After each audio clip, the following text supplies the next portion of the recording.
somebody who's handling the local stage, which is called the Bluegrass Catastrophe Stage. It's also in the program listed as the North Stage. Is Mat Herron, who writes for Leo. And good to have you here with us, Matt. Thanks for having me. Yeah, it's great to have you here.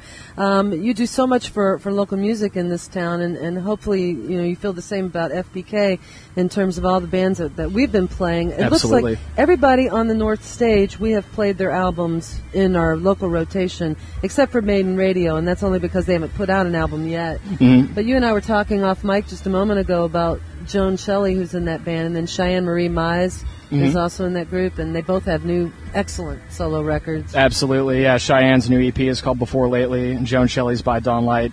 Fantastic records. Can't wait to hear what they're coming up with next. Now, apparently at 3:55 today, tell us about what's going to happen. I'm very happy to announce Sandpaper Dolls, which is a 3-person a cappella group, is going to do a rendition of My Old Kentucky Home a cappella. They haven't performed in quite some time, and they graciously agreed to do this, so I'm very excited about it. That's cool. Now, are you booking all the bands that are on the stage? Yes, I curated the whole stage all weekend. Wow, okay. Well, I noticed we also have Yard Sale coming up at 6 o'clock today, and I thought they'd broken up. Yeah, they told me that this was going to be their last show, but that's all right. I'm just glad to have them. Knock Alley West, which they came out with earlier this year, fantastic roots rock record, and I hope they do their Sly Stone cover today. I don't know if they will, but I hope they do. So. Well, as producer, maybe you can kind of nudge them along a little bit. Tell them what to do. Yeah, and then at 7 we have Danger Bird, which is a fun band. Adventure, they did a live lunch for us recently. Those guys are a blast. And Arnett Hollow coming up at 9 o'clock. So, have you heard any kind of sound checks from the North Stage yet? Not yet. They're playing Led Zeppelin right now, just to get. But that's as good enough a sound check as I need. Yeah. So it's called Bluegrass Catastrophe, and that's named after your blog on the. Yes, it's just something that I had come up with because the folks at Leo said, "Do a music blog," and I said, "Okay, I guess I need a name for it," and it's a phrase that kind of kept running through my head, and it's this stage is more organized than the name implies. So. But Bluegrass Catastrophe, you just focus on local music mainly, or? I try to. There's an occasional nod to the nationals and regionals, especially the touring artists that come through town. But for the most part, I feel like there's a lot of energy going on among local musicians. Everybody's really stepped up their game, and they all sound different. So it's important to me that they get the most recognition. So. Also, you're in a band, as we well know. You're in the Fervor. Plug. Yes, I might as well. And when are you guys going to be on stage? When are you? We're playing Sunday at 6 o'clock on there, and we're going to be playing with that lineup too. Is fantastic, as is Saturday's. But on Sunday, my friend John Quaid, who was the original one of the original members of My Morning Jacket, his new project, the Ravenna Cult, is playing at 8 o'clock. And we've got a great lineup. I Am Is just came out with a record this year. Yes. The Commonwealth, also a new EP. The Fervor's got a new record coming out later this fall. And The Pass, the guy who's mastering their record, did Passion Pit's record. Oh, wow. And that's forthcoming too. So there's a lot of really good stuff. And finally, on Sunday, it's the last billing as Paul Kay and the Weathermen. Paul Kopaz. Right? He's retiring the name. So that's going to be, he's going to close it out. And so he's taking the stage around 9 o'clock on Sunday evening. And then Saturday we have Frontiers, which is Chris Higdon's band from Elliott. And you guys know Kevin Ratterman he, in Wax Fang. He was the drummer in Elliott, and they toured Japan, Europe, the United States, all over the world for a decade, and were really kind of the forerunners to a lot of the post-emo music that you're hearing now. I was a huge Elliott fan, and I literally squealed when we got the Frontiers record. I was so happy about that. Matt, let me ask you, all these great artists you've been naming, all this lineup, this is like 1/5 of what's going on out here. Yeah, exactly. Right? As a musician and as a music journalist, what do you feel when you walk into an event like this?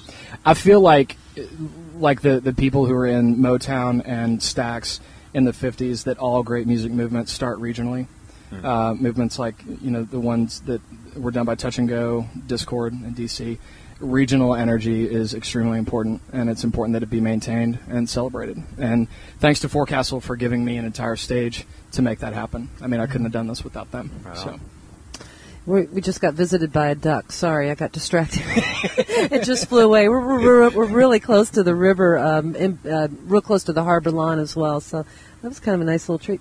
Well, this is cool. And when you talk about that being, regional music being really important, what do you mean by that? Why is it so important? Well, because it's a character issue. I mean, Louisville has had a very progressive scene in terms of independent rock, noise rock, punk rock, folk and bluegrass for years, and these are people that play every month in clubs, and they're slugging it out, making their own recordings, doing a lot of this themselves, and it's, in a way, it's almost a misnomer to refer to it as a local stage, because John Quaid has toured Japan, Europe, all over.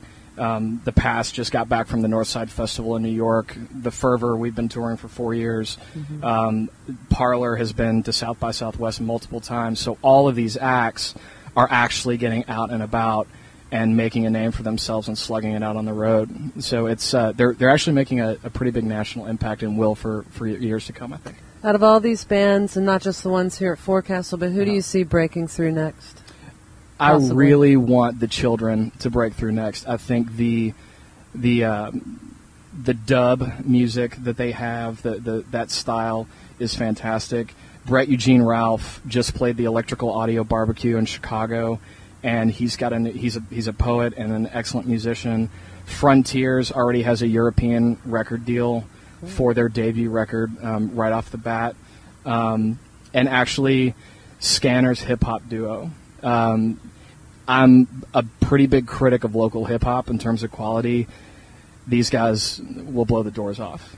Christian Hudson, who's the lead MC, is amazing. Cool. Yeah.